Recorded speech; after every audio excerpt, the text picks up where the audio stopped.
Today's review is on recursive sequences.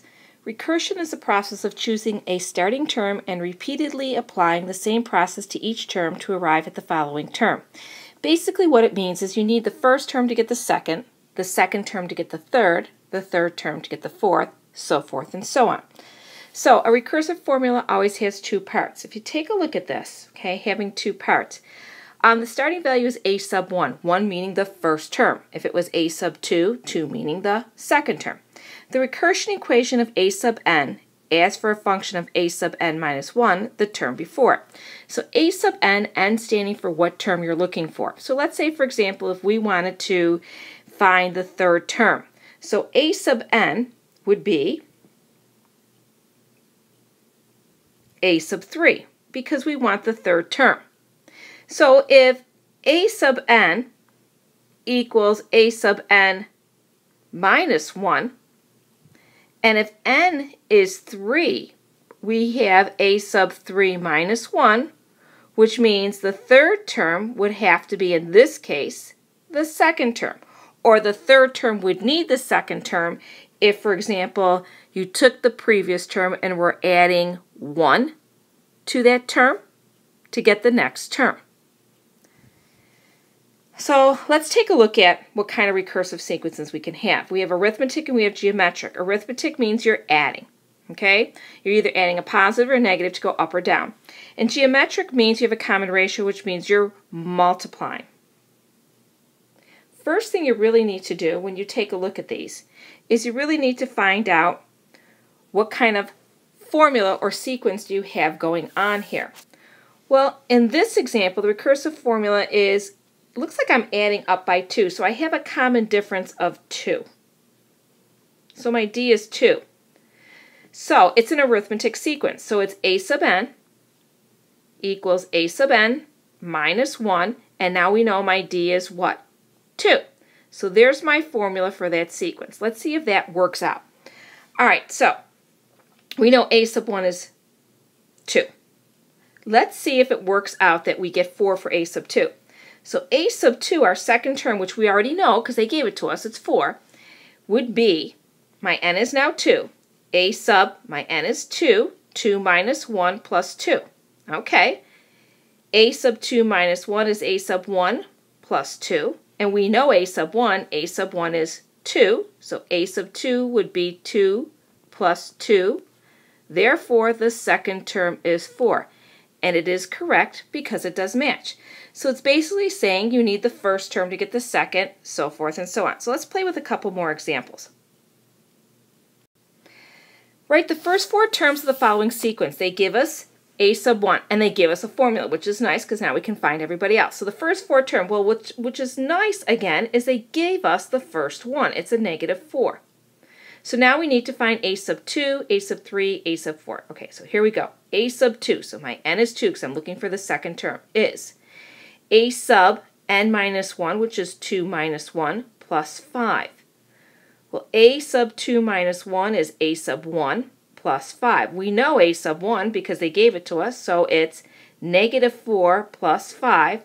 So the second term, a sub 2, happens to be 1. So we now know the first term and the second term. So let's go over what we did. Basically what we did is we actually had to plug in the term we're looking for into the n, and then found out that by putting that 2 into the end to the formula, we needed the term before, which was a sub 1, and then add 5. So now we're going to go a little quicker. So we're going to go a sub 3. A sub 3 would be a sub 3 minus 1 plus 5. And we know 3 minus 1 is 2, and a sub 2 came out to be 1, so 1 plus 5 is, a sub 3 is, you're correct, it's 6. So now we have, so far we have the first term, we have the second term, we have the third term, we need the fourth term. All right, so a sub 4, n is 4 now, which would be a sub 4 minus 1 plus 5. Okay, 4 minus 1 is 3, a sub 3 was 6, so 6 and 5, a sub 4 gives me 11. So now we have all 4 terms. All right, let's do another one. Let's do number 6 since we're getting pretty good at this. With number 6, write the first 4 terms of the sequence a sub 1 is 3, and there's the formula. Okay, well this is nice because they gave us the first one. So a sub 1 is 3. So we've got 1 down. So now we're looking for a sub 2. So now my n is 2, which would equal negative 1, the n is 2, times 5 times a sub 2 minus 1. Well, negative 1 still being squared times 5 times a sub 2 minus 1 would be a sub 1. And what was a sub 1 again? 3, you're correct. So if I put that whole thing in my calculator, a sub 2 comes out to be 15. So now I have the first term and I have the second term. Let's go to the third term. A sub 3. A sub 3 is going to be a negative 1 cubed, because my n is 3, times 5 times a sub 3 minus 1. All right. Negative 1 cubed times 5. A sub 3 minus 1 is a sub 2, and we know a sub 2 is 15, so times 5 times 15. Put that whole thing in the calculator, and a sub 3 comes out to be a negative 75. Awesome. All right, we have one more to do. A sub 4. A sub 4 is going to be negative 1 to the 4th power times 5 times a sub 4 minus 1. So that's going to give me negative 1 times 5 times a sub 3, and we know a sub 3 to be negative 1 times 5 times a negative 75. So a sub 4 comes out to be, anybody? Good, negative 375. So basically we have our 4 terms. Here's the first, here's the second, here's the third, and we did squeeze in that 4th right here.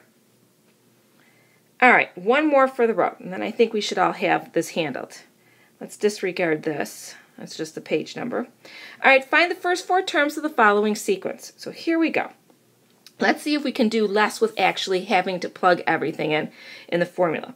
So we have a sub 1 is a negative 3. Okay, so we're looking for the second term, which would be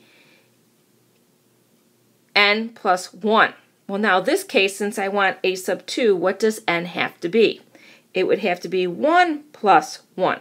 So now my n is a 1. So it would be 4 times a sub 1 minus 2. So this is a sub 2 equals 4 times a negative 3 minus 2. A sub 2 comes out to be negative 14. Okay, let's do the next one. So we have 1 and 2. So now we're going to do 3. A sub 3. But what does n have to be in the formula to get a sub 3? You're right, n has to be a 2, because 2 plus 1 would give me a sub 3. All right, so my n is 2, so it's going to be 4 times a sub 2 minus 2. So a sub 3 equals 4 times a sub 2 is a negative 14 minus 2. A sub 3 comes out to be negative 58. So this recursive is just a little different because now they're actually having you state what the n is to get the term you're looking for. Where before we just plugged in what term we were looking for, and that was our n. All right, last one. A sub 4. To get a sub 4, my n has to be a 3. 3 plus 1. So then it's 4 times a sub 3 minus 2.